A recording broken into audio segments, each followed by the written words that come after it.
Bom dia, sétimo ano, tudo bem? Vamos dar prosseguimento à nossa última aula, que foi sobre as grandes navegações. E que também pode ser chamado de expansão marítima e comercial, porque foi quando os europeus, principalmente os portugueses e os espanhóis, que foram os primeiros, eles desenvolvem navegações, né, para expandir o comércio. Então, eles se lançam ao mar, até por conta da localização geográfica, e aí eles iniciam aí um processo de expansão marítima e comercial, tudo com o objetivo de expandir o comércio, de encontrar novas terras, novos comerciantes e etc.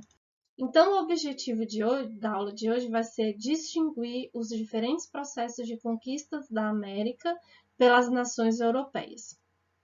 E aí vocês podem acompanhar por meio das páginas 96 a 97, ok? Então vamos lá. A expansão marítima portuguesa.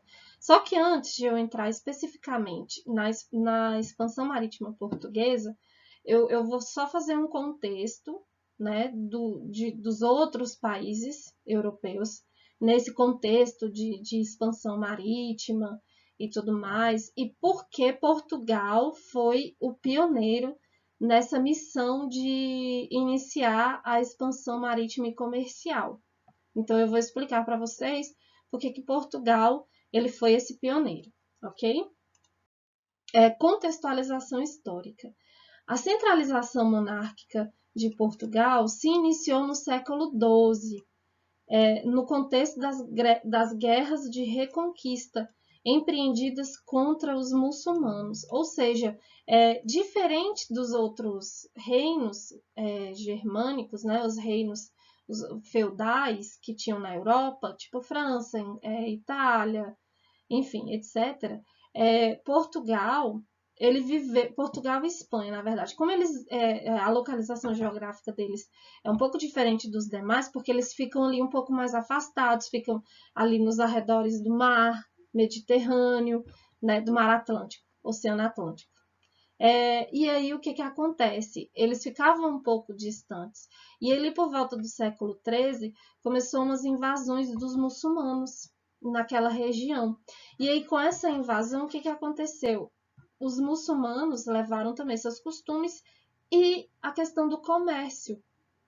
Então, diferente dos outros países, Portugal e Espanha continuaram com essa prática comercial e também eles meio que deram poder ao rei, né, local. E aí eles entraram num conflito para expulsar esses muçulmanos. E aí o que aconteceu?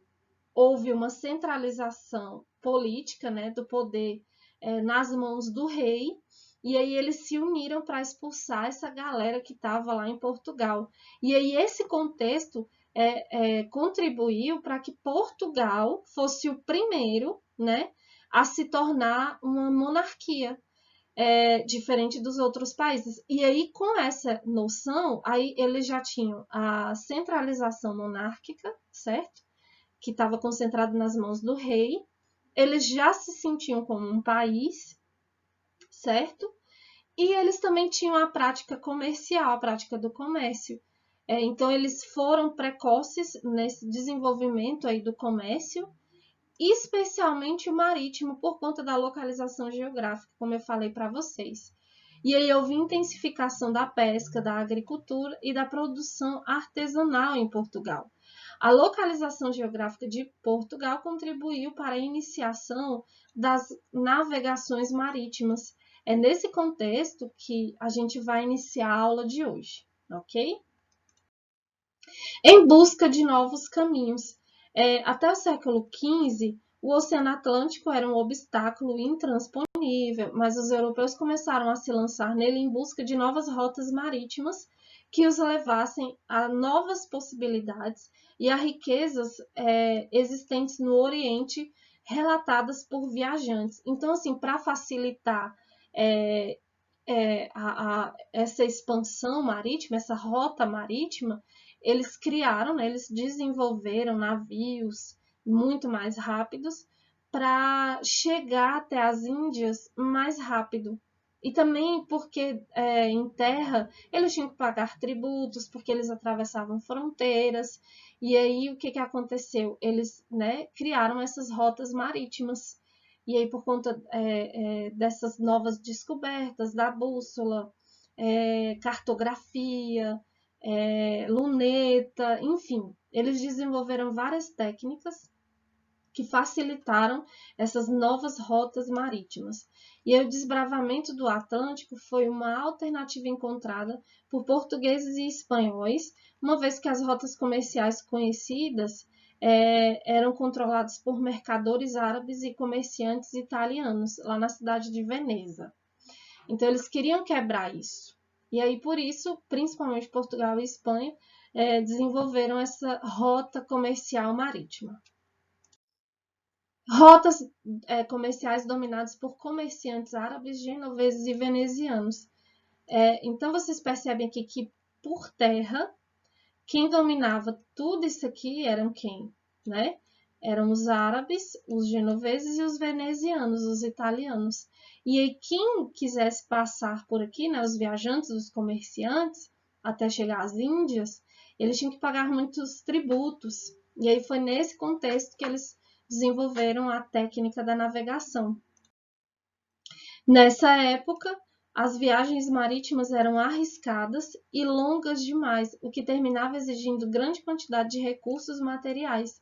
Com barcos movidos a remo ou a vela, a sobrevivência dos navegadores era bem delicada, pois a alimentação era racionada, com pouca variedade e geralmente não tinha boa qualidade. Esse quadro colaborava para o surgimento de várias doenças. Mas o que fazia todo esse risco valer a pena? Que riquezas eram essas? Ouro, prata, pedras preciosas? A resposta vai além e pode surpreender vocês. Ou seja, eles se lançavam nesse desafio, né? Eles podiam pegar doença, morrer, passava fome, às vezes ficava anos, gente, dentro de um navio. E aí, só que eles tinham um objetivo, né? E que isso valeria a pena. E aí a gente vai descobrir o que era. Todo esse esforço era para ter acesso às especiarias do Oriente, além dessas riquezas minerais. Você sabe que especiarias eram essas? E elas existem até hoje. Gente, especiarias, na verdade, são temperos. Pode ser uma flor, um fruto, uma semente, uma casca de planta, e com forte aroma, como cravo, canela, noz moscada, gengibre, sândalo, entre outras. E, na verdade, isso para o europeu era ouro, era um tesouro, certo? Essas especiarias. E por isso que eles faziam essa rota, né, comercial até chegar no Oriente para ter acesso a esses produtos para levar para a Europa e comercializar, porque na Europa não tinha. Só que aí foi nesse contexto que eles desenvolveram as rotas marítimas. E aí eram usadas não só na culinária, mas também na fabricação de óleo, cosméticos, incensos. E na atualidade, continuamos usando essas especiarias? Com certeza, né, gente? Até hoje a gente tem esses temperinhos aí, menos o sazon. Porque o sazon, ele é tipo quimicamente produzido e alterado, mas enfim, tá valendo também. Além do acesso às especiarias e aos metais preciosos, a expansão marítima foi norteada por conquistas de mais terras, conquistas de fiéis para a Igreja Católica e conquista de mercados consumidores do que era produzido na Europa. Então, além dessas especiarias, esses viajantes, esses comerciantes tinham também esses objetivos, principalmente os países que eram católicos, como Portugal e Espanha. Eles queriam conquistar mais terras, porque quanto mais terras eles tivessem, mais poder também eles teriam, e riqueza. E a conquista, né, de fiéis para a Igreja Católica, porque lembra que a Igreja Católica estava enfrentando uma crise, teve lá a revolta protestante, né, e reforma protestante. E aí, com isso, a Igreja Católica começou a perder fiéis. E aí, com a conquista de novas terras, eles também iriam catequizar os novos moradores, e isso iria expandir e fortalecer o poder da Igreja Católica. E aí vem Portugal, né? O pioneirismo português. Por que que Portugal foi pioneiro? Gente, pioneiro é primeiro, tá? Ele foi o primeiro, o pioneiro nessa missão, né? Nessa aventura das novas rotas marítimas e comerciais. O primeiro povo que se propôs a explorar o Oceano Atlântico foram os portugueses. Uma série de fatores favoreceram essa iniciativa pioneira, como eu já tinha falado para vocês, a questão geográfica, a questão também do contexto histórico, né, da invasão dos muçulmanos, enfim. Posição geográfica favorável, precoce centralização política, né, eles foram os primeiros também a desenvolver, né, a centralização política, capital disponível para investir, porque há muito tempo, muito antes dos outros países, eles já praticavam o comércio, então eles tinham dinheiro.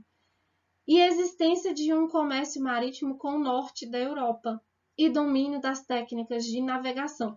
Como eles viviam ali, né, nos arredores do Mar Atlântico, né, do Oceano Atlântico, eles começaram a desenvolver essas técnicas e eram avançadíssimas. E aí os outros países começaram a copiar Portugal. Quanto ao domínio das técnicas de navegação, podemos destacar a Escola de Sagres, um centro de estudos náuticos que reunia geógrafos, cartógrafos, matemáticos, astrônomos, navegadores e construtores, que desenvolveram e aperfeiçoaram instrumentos náuticos, né, a bússola e a balestilha, mapas, embarcações e estudos sobre navegação. Isso tudo possibilitou que os portugueses pudessem navegar cada vez mais longe do litoral. Então, olha, aqui é uma imagem de uma bússola, certo? Que eles aprimoraram e utilizaram na navegação. E aqui é um tipo de balestilha, ou seja, que eles conseguiam visualizar longas distâncias. Por isso que uma das justificativas de Portugal ser um pioneiro foram esses equipamentos. Neste contexto, vários navegadores portugueses se destacaram. Bartolomeu Dias, Vasco da Gama, Pedro Álvares Cabral, que chegou no Brasil em 1500, antes de seguir até a Índia. O objetivo dele era ir até as Índias, mas como ele mudou a rota, ele acabou chegando aqui, nessa região, certo? Tanto que eles chamavam os nativos, né? Quando eles visualizaram, porque eles achavam que eram as Índias, chamaram de índios, por isso o nome. Então, gente, é isso. Eu espero que vocês tenham entendido. Qualquer dúvida, me procurem no fórum e aí eu vou deixar o questionário disponível para vocês responderem e até a próxima aula.